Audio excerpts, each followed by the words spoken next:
7:50 a.m. I called my mom on the phone. I said, "Hey, mama." She said, "Hey, baby." I said, "Well, listen, I'm preparing."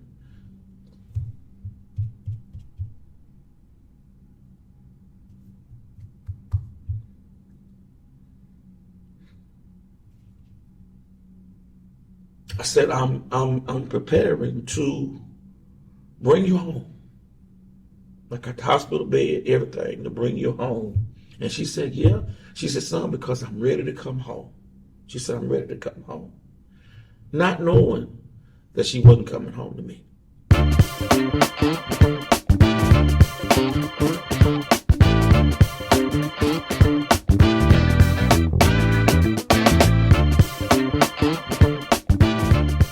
Oh, man. Pastor James Henderson he's at the intro, y'all. How are you, first and foremost? Man, I am actually doing wonderful. I'm doing wonderful, and I am excited, man, to be here at the intro. I've been saying lately, when I've been talking to people about today's show, that God has given you your second wind, W-I-N-D, but He's also given you your second wind, W-I-N. I love the fact that in the recent Kirk Franklin, the reunion tour, your face has been able to reach millions of people that it did not reach years ago. Yeah. Whenever you first saw the first concert, how did it feel? You know, when Kirk actually called all of us, he said he wanted to have a Zoom meeting, and he called God's Property, he called the family together, and we had the Zoom meeting, and he basically was telling us that he was celebrating 30 years, you know, in music ministry. And of course, he was getting ready for the reunion tour. And his thing was that he said, "I want to make sure that the family and God's Property is a part of this tour." Yeah. You know, he said, because it was the family that got me started, and then it was God's Property, you know, that really took him out there on another level, on another side, you know, of gospel music. And so we were all for it. Yeah. You know, we were all for it. We didn't know how things were going to be. We didn't know what was going to take place. But for 3 days, man, we got together, God's Property and the family. And of course, you know, hey, we hadn't seen each other in a while. Yes. So it was a reunion. I was living vicariously through the videos, on the practice videos that was on social media. Yeah. I was like, I know her now. I didn't know she sang in God's Property. I don't want to just start with the music, because you are so much more than music. Who was Pastor James Henderson before God's Property? Well, man, before God's Property, I was just this little young preacher. I started preaching at the age of 5 years old, traveling as an evangelist at the age of 13. I got my first pastor's license at the age of 19. Wow. And so before God's Property or whatever, I was just this little young preacher, man, running revivals at different churches for different pastors. And of course, you know, I did sing with a couple of community choirs before God's Property. I really got my start in music ministry singing with the Dallas Anointed Voices, which was right here in Dallas, Texas, or whatever, which was founded by Victor Speedy McCrae. And things of that nature. So really, he got me, you know, started as far as traveling music-wise and stuff like that. So before God's Property, man, I was just a young evangelist running revivals, preaching here and there, and you know, singing in places like Austin, Texas, San Antonio, Texas. Those are the places that singing with Dallas Anointed Voices afforded me to go. Yeah. So being called to ministry like that young, like, how did you feel as, like, were you still able at that young age to still do the youthful things that the young people your age at that time was doing? Your wife was like, man, to literally be honest, man, I didn't even really have a desire to do other things that the young people were doing at that time. You know, I was 5 years old when my mama told me that a preacher His name was the late Pastor Leo Torrance. At that time, he pastored the Oak Grove Missionary Baptist Church. Called the house one day, and he said, "Can I speak to Reverend James Henderson?" Wow. My mama said she told my daddy, "Hey, it's the phone call for you. Somebody want to speak to you." My daddy got on the phone, and Pastor Torrance told him who he was or whatever, and he said, "No, I want to speak to Reverend James Henderson Jr." Wow. 5 years old. I'm like, how, my mom was like, "How this man know you?" Yeah. I mean, at 5 years old. But he got wind, and my mama said I got on the phone at 5 years old, talking like I had been doing this for years. And the man wanted me to come and preach his Easter Sunday morning service. Oh, wow. At 5 years old. And my mama said I was on the phone holding a conversation with the man and talking about, yeah, okay, and I'll be there. And my mama said my daddy got back on the phone, and Pastor Torrance told him, what was going on. Got off the phone, and my mama said she asked me one question: "What kind of suit you want?" Wow. I told my mom I wanted a 3-piece white suit, powder blue shirt, white shoes, white socks, or whatever. And my mama said that Sunday morning, I got up to preach, and she was nervous for me. She was like, "I don't know what my baby gonna say. What they gonna say? What they gonna say?" My first message I preached was, "The Lord is my shepherd." Wow. That's what I preached. The Lord is my shepherd, and it's like, from that time, to be honest, man, all I wanted to do was church. I didn't want to go outside, play with the neighborhood kids. I just wanted to go to church. That's my life. Friends, like the neighborhood friends or kids' friends or cousins or whatever, how did they take you in that particular point of your life? At that particular point in my life, the neighborhood kids actually respected me. And they did. They actually respected me. I had one childhood friend, and he's still alive today. His name is Jason Gooseby. And he lived maybe 4 houses down from me. He would be the only kid in that neighborhood that I would actually go to his house and play with. Yeah. But the crazy part about it is, when I would go to his house and play with him or whatever stuff, we would be doing church. Literally, That's how you know that this is what I'm going to be doing for the rest right. of my We life. would be doing church. We would be in his room, and he loved toy action figures.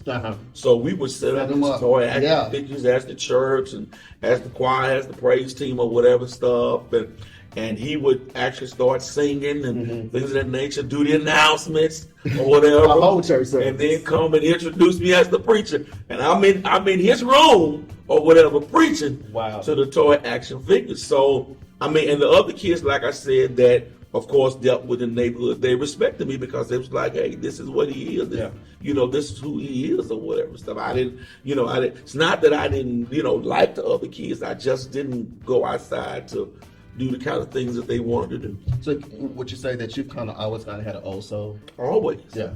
Always. I've always had an old soul. I never really hung around, young people as other young people did. I never did. I always stayed with my parents. If you didn't see me and my mama, you saw me and my dad. Most of the time, you saw me and my mama and my daddy, and at church somewhere. Yeah. One thing that I love about you that I see on social media, first of all, for the last couple of months, you have been super, super, super active on social media like never before.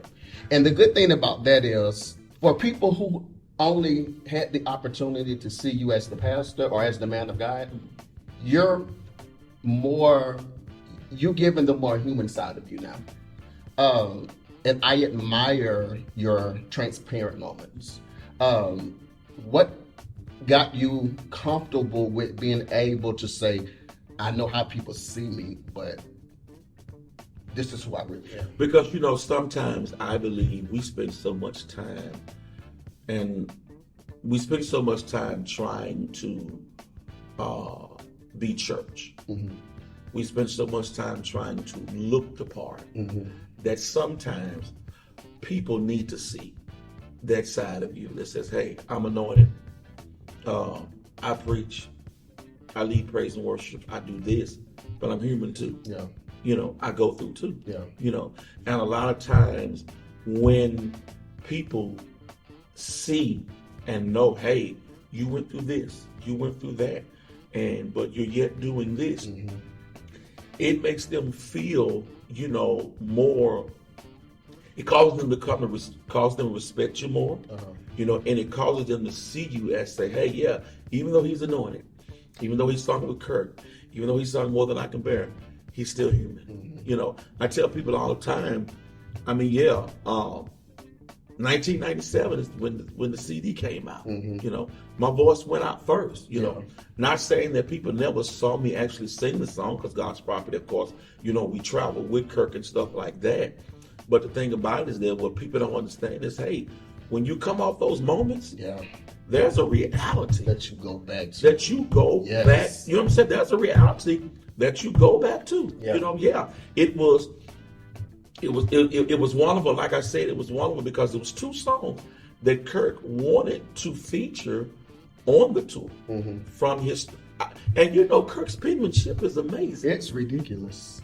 Out of every song that Kirk wrote, More Than Conquerors, What You Looking, out of every song that Kirk wrote, the only two songs that Kirk said meant more to him in his 30 years that he wrote was Silver and Gold and More Than I Can Bear.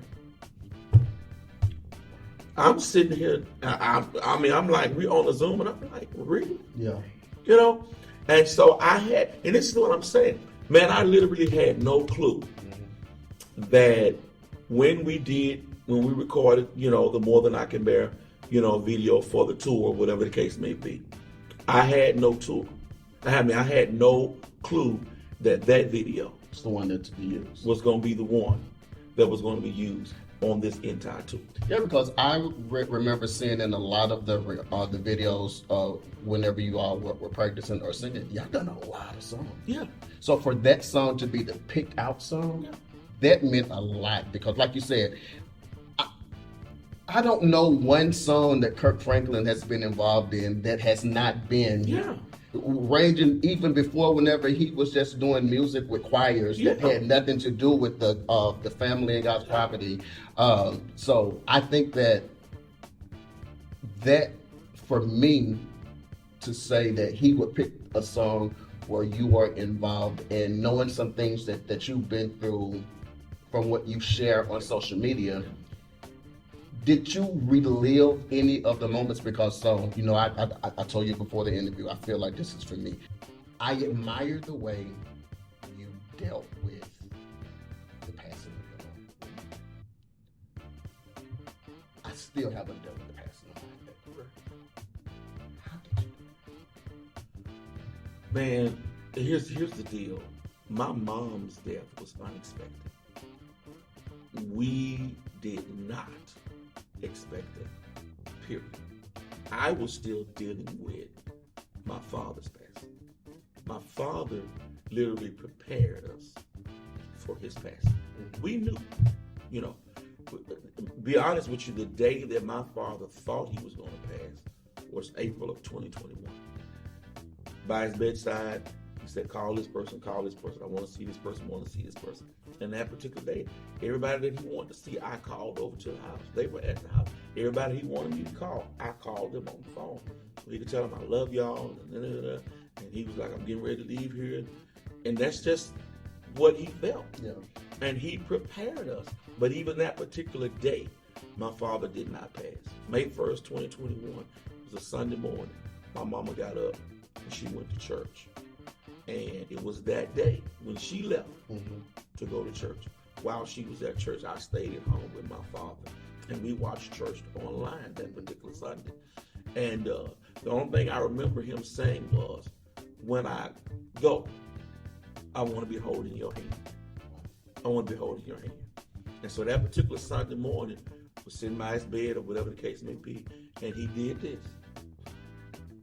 And I was like, yeah. He did it again. And I'm like, I'm not feeling it. Because I knew what that meant, And so he did it again. And this particular time, I grabbed his hand. When I grabbed his hand, he gripped my hand. But I wouldn't look at him. I kept focused. I wouldn't look at him. because I was like, okay, if this is the moment, then I don't want to see you, Yeah. you know. But I looked at him, and he was preparing to transition. I let go of his hand, ran across the street, got my next door neighbor, Miss Bennett, across the street, she's an awesome woman of God. And I ran back over.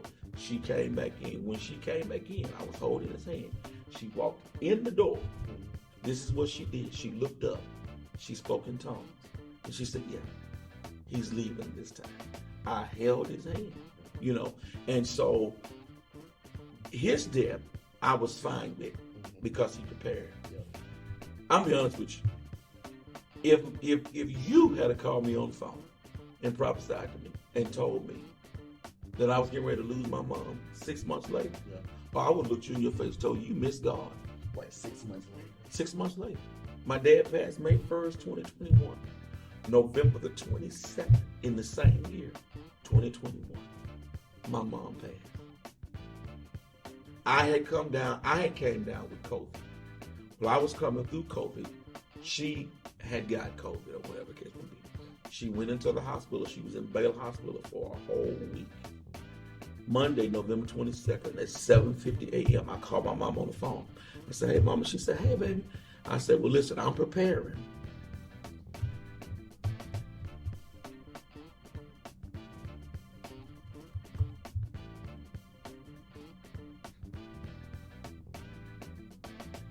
I said, I'm preparing to bring you home. Like at the hospital bed, everything, to bring you home. And she said, yeah. She said, son, because I'm ready to come home. She said, I'm ready to come home. Not knowing that she wasn't coming home to me. Because at 11:50 p.m. that night, Baylor called me back on the phone and told me my mom had just passed. So her definition of home was home. Yeah.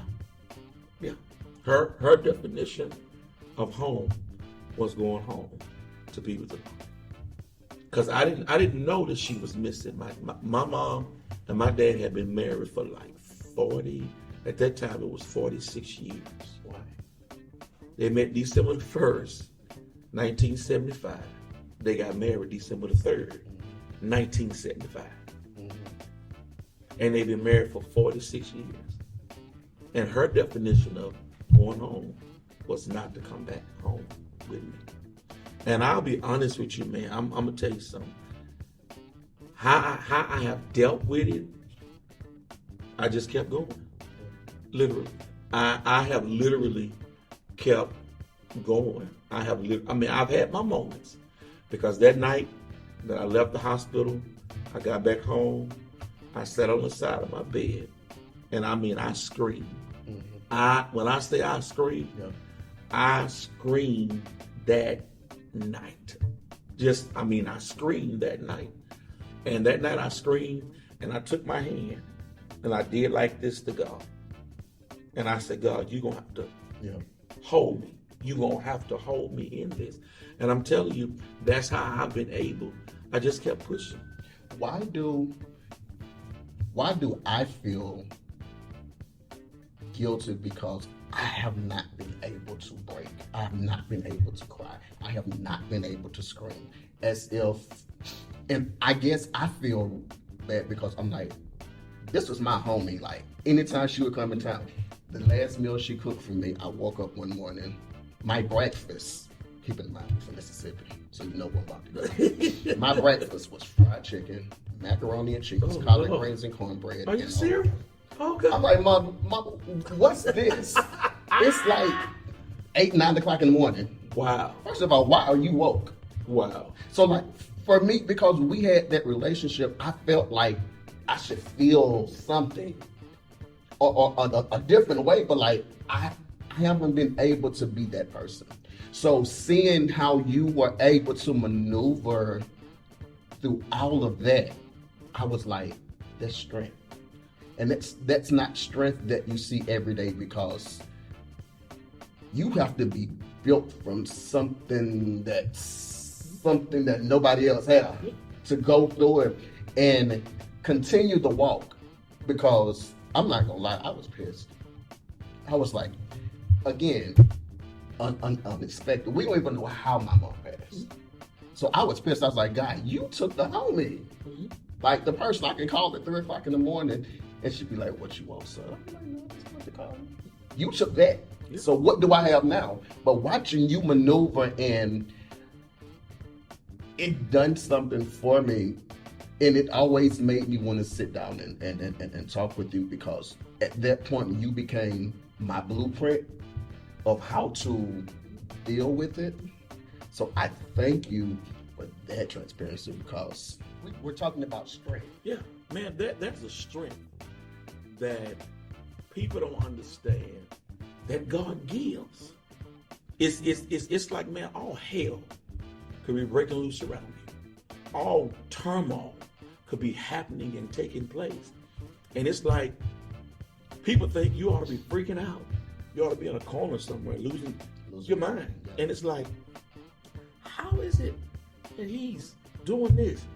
How is it? And I'm telling you from experience, it's like for 3 years, the past 3 years of my life, I've been living on this earth for 46 years. I put a post up, you may have saw it the other day, it was a transparent post. And I said, I've been living on this earth for 46 years. For 46 years. Yeah.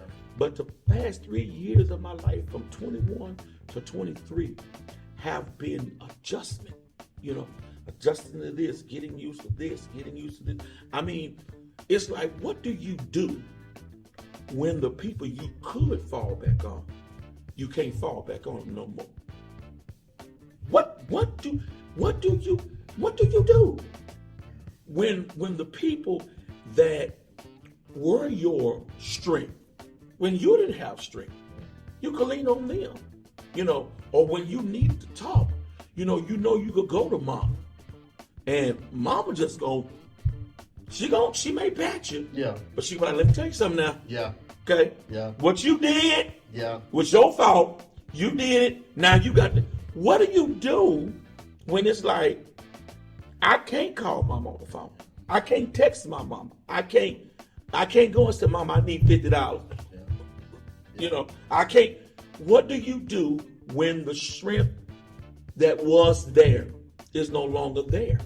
And this is why I love my parents so much, and I'm pretty sure your mama was the same way. They gave me God.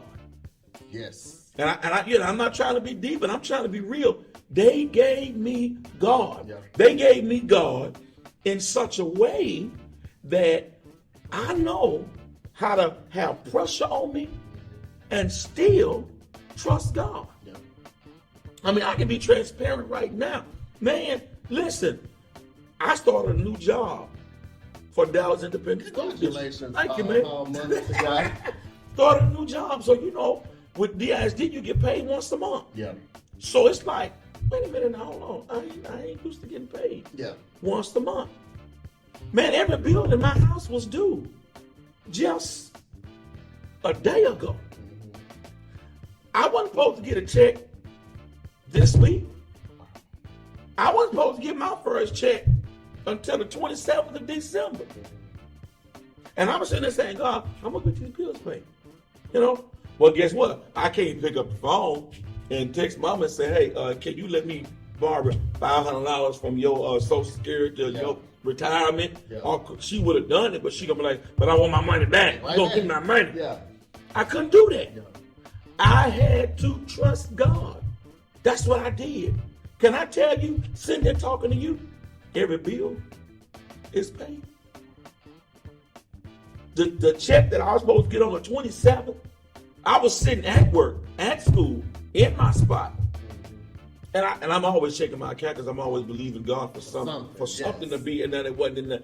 I looked at my account, I said, wait a minute, hold on, whoa. It's the thing about it is this, when our parents gave us God. See what I'm saying? Sometimes they couldn't give us things. Sometimes they gave us God. And I'm grateful that my parents, they gave me God. And I've had a lot of people, James, how you make it and how you doing this? God. How you able to, do I have moments? Man, yes. I have my moments. I mean, there'll be times I could be sitting and playing spades or playing dominoes, and all of a sudden, man, I just zone out. spanked you on space, but go ahead. We don't have to see. And I would just zone out, man. And I would have to get up from the table, go in the room, and have my moment, you know. But after I have and that's what I'll say to you, even though you haven't broken or screamed, or here's the crazy part, maybe God's not going to allow you to. Because everybody deals with grief a different way. But it's like, just because you scream and I didn't scream doesn't mean I'm wrong. Or just because I haven't had this kind of moment doesn't mean I'm wrong. Because my parents gave me God, that's what has kept me going. And it's still keeping me going to this day. And so that's what I would say to you, man. You've been going, you've been pushing, and we have to keep pushing. Yeah. You know why? Because what's on our lives, this kind of stuff here, is really not for us. Somebody gonna watch this, somebody gonna see this, and somebody gonna be like, man, that's the guy that say more than I can bear. And he just sat here and thought about his mom and had to have a moment. I mean, what? They need to see that. This is not staged, this ain't rehearsed. We didn't talk about the questions, because like I told you, no, you ask the questions that you want to ask. I'm not going. So it's like, hey, you know, but the strength that God has placed on you, that God has put in you, man, that's the strength that your mama taught you. She gave you God. I'm asking questions that I know that I've gone through, but I'm also asking questions that people, you know, we go through things and we don't have anybody that we can talk to. So today, this is my pastor. He probably about to become my pastor anyway. Going through, I don't call it church hurt. I call it just things that happen, because I've been in church basically like you since I was 7 years old. 42 now. True transparency. Because I'm part of the LGBTQ community, I was always told, you're good at what you do, but don't bring that part of you to the church. Cool, understandable. But then whenever I started getting advances from those people, I backed up, because I was like, God, it hurts, because the same people who tell me I'm going to hell for this, or the same people that's trying to get me. So I got confused, because I was like, what am I supposed to do? Like, I really, really love you, God. But the getting used made me not turn my back on God, but be like, I ain't going to no physical nothing. What would your advice be to people who have experienced things that didn't necessarily turn them from God, but turned them from what the word church? You know, I'm the kind of person, I see a lot of, and this is what we see nowadays, there's a lot of church debating that's going on. Because everybody takes this from the Bible and create this doctrine, or creates this fellowship, or creates this. And I'm the type of person, this is me. I believe if you preach Jesus, if you preach his word, I believe God will bring the deliverance through his word. And this is what has happened to me. This is just me in the church. We have taken the value of God's word, the power of God's word, and we have made it into what we feel God is saying versus what God is saying. And at the end of the day, what does his word say? What does his word say? His word says this: if I be lifted up from the earth, he says, I'll draw all men. And the key, man, listen, hear me. The key word, and if you're watching this and you're hearing me, the key word is God said, I'll draw all men, whatever nationality, whatever race, whatever denomination, LGBTQ. I mean, if I'm saying it right, all men. Yeah. And he says, I'll draw them unto me. And the problem is, and I'm going to say it, we keep turning people to men and women, but we ain't turning them to God. And if we turn them to God, give them God, give them what God said. And here's the deal. Yes, in order for us to turn them to God, we've got to be the examples of God. And I'll agree with you. You have a lot of people that they'll, and it's, listen to me. It's not just homosexuality. It's liars. It's adulterers. It's fornicators. It's embezzlers. It's hot check writers. You see what I'm saying? It's sin everywhere. Yeah. And the thing about it is that, I can't want you to be accountable, but I'm helping you in what I want you to be accountable for. Yeah. I mean, come on. It's no difference it's no difference if you were my pastor, okay? And I'm coming to you because I'm going through at home in my marriage or whatever the case may be. You can't make me accountable at home if you ain't faithful at your house. And that's the problem that we're having. We're having a lot of people that they will whoop you for this and whoop you for that, but all along, you're doing this. You're doing this. Or you're bringing the advance. Yeah. You're inviting me. And you cannot, if you're going to be holy, be holy. If you're going to live for God, live for God. It's just like right now. I have never seen so much debate and confusion behind the death of Bishop Carlton Pearson. Yeah.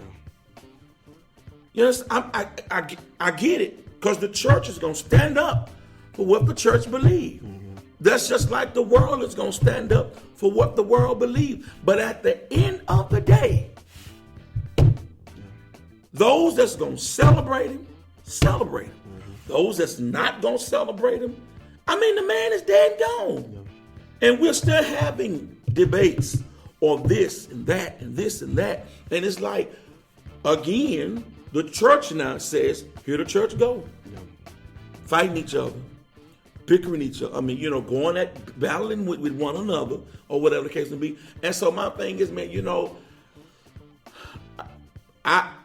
my only response and my only answer is that give the people God. Yeah. Give them God. Give them and give them the true God. Give them the true God of the Bible. Yeah, it's easy for me to take this from the Bible and I come up with my own interpretation of my own meaning of this. And a lot of times we get so caught up in our own interpretation or our own meaning, and then that's what we try to push. Yeah. But at the end of the day, come on, let's get the Bible. Yeah. Let's get in the Word, and let's really see, why did God say this? Yeah. Let's you know what I'm saying? Yeah. Let's dissect it. Let's break it down. Let's tear it apart. And let's see, why did God say this? What was the true, you see what I'm saying? Mm-hmm. What was the true meaning of this? Yeah. You know what I'm saying? Forget your opinion and your interpretation. And then again, if you have an interpretation of this and I have an interpretation of this, then the Bible said, let's come together and let's reason together. How can two walk together unless they agree? And if we come together and you tell me, okay, well, this is what I see. This is what I see. Well, then let's really go and see, okay, well, how did you pull yours out? How did I pull mine out? And then guess what? If we still can't come to an agreement, then let's go get somebody else. No. You see what I'm saying? That has been doing it longer than we have. Mm-hmm. And we go to them with what you have, what I have. But again, at the end of the day, even if we can't come to an agreement. If you wasn't preaching and you were not the recording artist, who would Pastor James Henderson be? I honestly can't even answer that. Wow. I'm telling you, I don't know, because my life has been church. All your life. I'm not saying I never went to birthday parties but all my life is church. Mm-hmm. Even to this day, my life is it's still church. Yeah. I think the fun thing that I love to do is I love to go bowling. Okay. And I haven't went bowling, probably in a minute. That's the fun thing I love to do. So if I wasn't preaching, if I wasn't a recording artist, I can't tell you what I would be doing. Wow. I don't know. I really don't. How has the response been just in general? Friends, family, people in the neighborhood, the people see you walking in Walmart. How has the response been since the reunion tour situation? Since the reunion tour, especially since that last day, for me to have that moment in Dallas-Fort Worth was everything. And I have now been able to sit down and reflect on that moment, and it really did mean a lot to me to have that moment at home. Yeah. And I always tell people, no, it was not just about me. It was about God's property. It was about the family, But to have that moment in a room with 12,000 plus people at home, to finally be able for people you've heard the voice all these years. Mm-hmm. Now you've seen the face. Mm-hmm. And I told somebody the other day, I said, my voice went out first. Now here it is, God has allowed my face to go with the voice. Yeah. And I told somebody, I said, eventually my whole body has got to go out. Yeah. And it did. Yeah. At home. And to have that moment, that night, and one of the greatest responses that I got that night was from my first lady of the Church of God in Christ, Lady Karen Clark Shear. Mm-hmm. She saw me, and we hugged each other or whatever. And I said, God, bless your first lady. And she said, this is what she said. And I'm talking about one of the Clark sisters. Yeah. She said, oh my God. She said, you have been blessing us every night in every city. Wow. She said, but to see it live tonight, she said, was amazing. Yeah. Just to hear that from her. Mm-hmm. I mean, the Clark sisters. That caliber of person, yeah. Karen. Yeah. And then my first lady of the Church of God in Christ, to have that moment, to hear that from her was amazing. But man, the response since that particular night, I have a lot of people have just been saying, James, it's your time. Yeah. It's your time. It's your moment. Yeah. And of course, I have received several phone calls to come sing, come preach, and things of that nature, of course. And so it's just people that I see, man, because I'll take this moment, and of course I still work for the Golden Gate Funeral Home as well. I was on a funeral a couple of weeks back, and so I picked up a family. Mm-hmm. So I had the children in my car, I had the young people in my car. So the two ladies that were two young ladies sitting on the back row, here's the conversation. The cousin said to the other cousin, she told me, girl, that's him.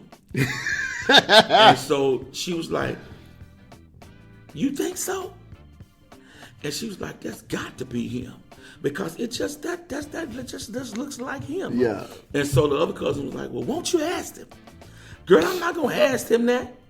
And she was like, well, it's probably not him because, and this is what she said, because if that was him, I know he wouldn't be working at no funeral home on no regular job. Yeah. I know that or whatever. And I just, when she said that, I started laughing. And so they was like, what are you laughing at? I never said why or whatever. So when I got to the funeral home, I get out the car.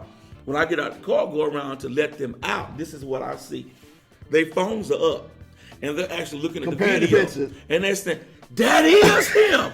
That's him. Girl, I told you. That was him. So I've had moments, like that or whatever and stuff. And it's crazy because I'll be honest. I don't see myself as a celebrity.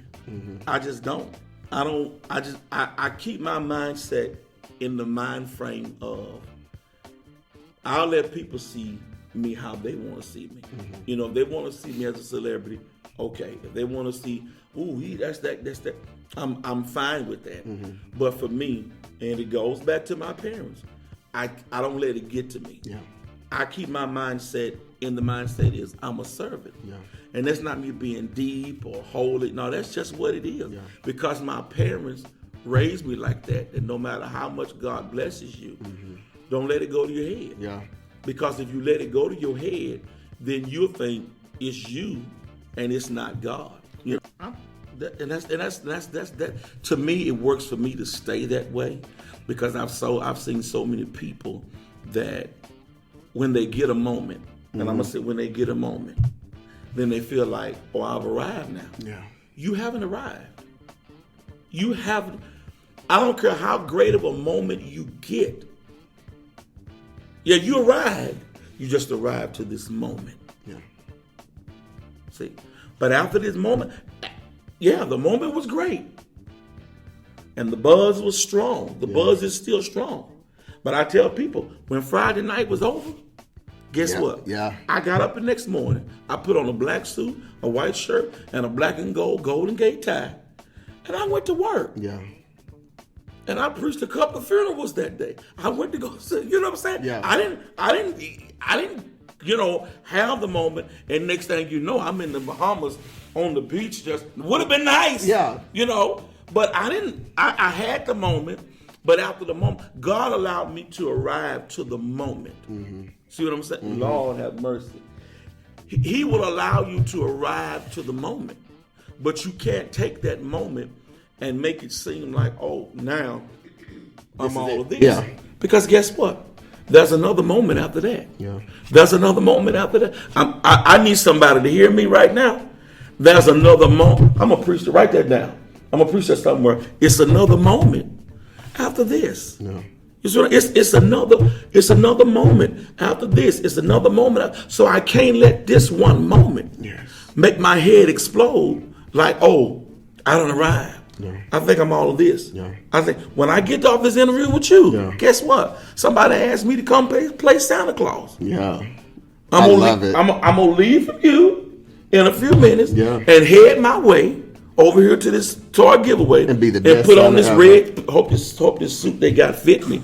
I'm gonna put on this Santa Claus suit with this beard and whatever the case may be, and I'm gonna serve these kids. Yeah. I'm going to serve these kids. They're going to want to jump on you, sit on your lap, and all them be like, no.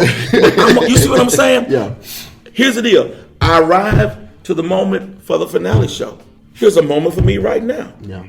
I arrived to this moment. Yeah. Because there's always another moment after the moment. When I leave here, I'm having another moment to go and pass out toys to the kids, love on the kids and all that. And it's not even for show or marketing. It's none of that. No. Because I just told this pastor, I saw him on live, and he said, we're going to need some help. And I said, I'll come help. Yeah. That's what I said. Yeah. And then got up this morning, and he inboxed me, and he was like, we need a Santa Claus. Yeah. Can you be Santa Claus? Sure, I'll be honored to be Santa. So it was not a publicity stunt. Mm-hmm. They needed a Santa Claus. Here I go. Yeah. But that's why I didn't want to allow moments to get to my head. Yeah. Because I could have said, I'll be Santa Claus. I need $3,000. Yeah. I need to come in through the back way. Yeah. I can only be there for an hour. I can't touch the kids. Kids can't touch the kids. You see what I'm saying? Yeah. No. You're going to be Santa Claus. And you're going to have kids 4, 5, 6, 2, 3 years old, all the way up to probably grown. Talking about, can I sit on you? Like, hold on, ma'am. Wait a minute. Wait, let me rub this knee right here before you sit. You know what I'm saying? It's always a moment, and you can't get caught up in one moment. Yeah. Because there's a moment bigger than this. There's a moment bigger than this. Yeah. For me to be over the last couple weeks, to be as emotional every time I thought about sitting down talking to you, and to now feel this, like, I need to follow you, man. Like, I trust the God that's in your life. Right. And I need you to be that for me. I have not been to a church just because of all of that. Right. And my trust in church has been like zero. Honest. But you've made me see. You've made me see God. And that's my thing. Hear what I'm saying? I'm going to say it. If the church would show the people God. No. That's why, and it's confirmation for you. We keep trying to show everybody else our opinion, our interpretation. And you're so busy trying to push your interpretation. It's like, well, where's God in what you're doing? Where's God in what you're saying? And at the end of the day, my goal is I just want people to see God. Yeah. That's it. Yeah. When I preach, I want people to hear God, see God. Yeah. When I sing, I want people to hear God and see God. When the other day I was at the school and I was sitting on my post or whatever, and one of the teachers she had to leave abruptly. She was in tears. She had to leave abruptly, or whatever the case would be. The next day, she came back the next day. And of course, normally I get to the school around 7:30, in which I'm grateful because when I get to the school every morning at 7:30, hopefully nobody is there. Mm-hmm. So I'm able to, when I walk in the school, and I do this every morning, when I walk in the school and I'm walking to my post, I immediately start praying. Yeah. I start walking the halls. I start touching the classroom doors. Yeah. And so I got there that next particular morning and she was there. And all I did was just walked over to her. And I said, can I pray with you? And she said, I would love that. I prayed for her, not knowing why she had to leave abruptly that day before. I prayed for her, whatever. She was like, thank you, or whatever. Not knowing that her mom had to be rushed to the hospital. Wow. And since that day, every time I'm sitting in my spot, she'll always come to me. She came to me, and that next day after I prayed for her, she came back to me somewhere throughout that day, and she said to me, and she's a Hispanic lady or whatever, she said to me, she said, thank you. She said, because you made me trust God again. That's what she said. She said, you made me trust God again. And she said, oh, by the way, Mom is home. Wow. My mom's home or whatever, and she's doing good. At the end of the day, I believe that if we live a life, if we walk in such a way, that people need to see Him. Yeah. I'm just the vessel. People need to see Him. Yeah. And if I can hear somebody say, I saw God, then that's it. That's why I can't let it go to my head. Yeah. That's why I can't let it feel like, oh, I've arrived. Yeah. I'm all of that. Yeah. Because you have some preachers, you can't touch them. This is true. Them armor bearers with football type you can't, and don't get me wrong, I understand you're supposed to, protect the anointing. And I get that. But sometimes as leaders, I don't care if you're a musician, you got to be approachable. Yeah. People need to be able to sometimes just sit with you and you just, strictly be honest. Through all of these years of you doing what you're doing, people have a level of respect. Because even whenever I've done the first advertisement for this particular show, I looked at all the people. I had a girl who, she was like, take care of this one because it's mine. Like, for people to have that level of respect that have been knowing you or following you or listening to you for all of these years, again, that credibility, you don't get that from preachers today. But here's what I'll say. I've earned it again. Yeah. Yeah. I had it once before. I messed it up. But I've earned it again. Yeah. And that's what I want you to hear. I've earned it again. Had it once before. Messed it up. But I've earned it again. Yeah. And to earn it again, my desire is to make sure that I never mess it up. Follow this man of God. I'll let him share all of his social media, but I cannot have this man of God on this show and not get 2 seconds of my song. I have to. Just, even if it's I've gone through the fire and that's it, I need something. Listen, so I've gone through the fire and I've been through the flood. I've been broken into pieces, seen lightning flashing from above.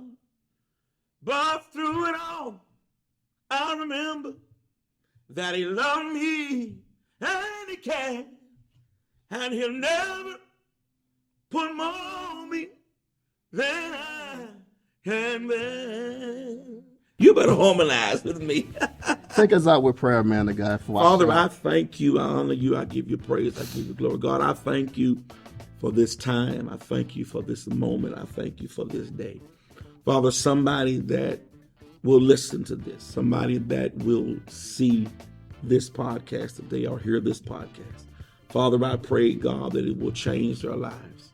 I pray, God, that somebody that will even see the grief side of this podcast or hear it, I pray, God, that it will cause them to be able to better handle their grief. Father, somebody is going through right now. Somebody is going through a situation right now. But I pray, God, that you will give them that kind of strength that you've given to me, that you've given to Trey, that you've given to us to be able to stand in the midst of adversity. And I thank you.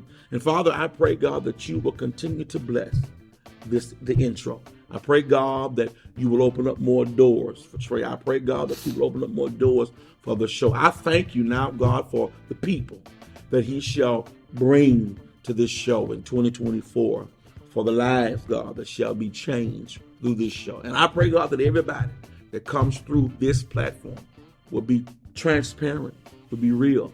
Because, Father, that's what your people are needing right now. They're needing people, God, that yes, I'm anointed. Yes, I do this, but I'm human and I go through, and I give you praise and I give you glory for it. In Jesus' name we pray. Amen.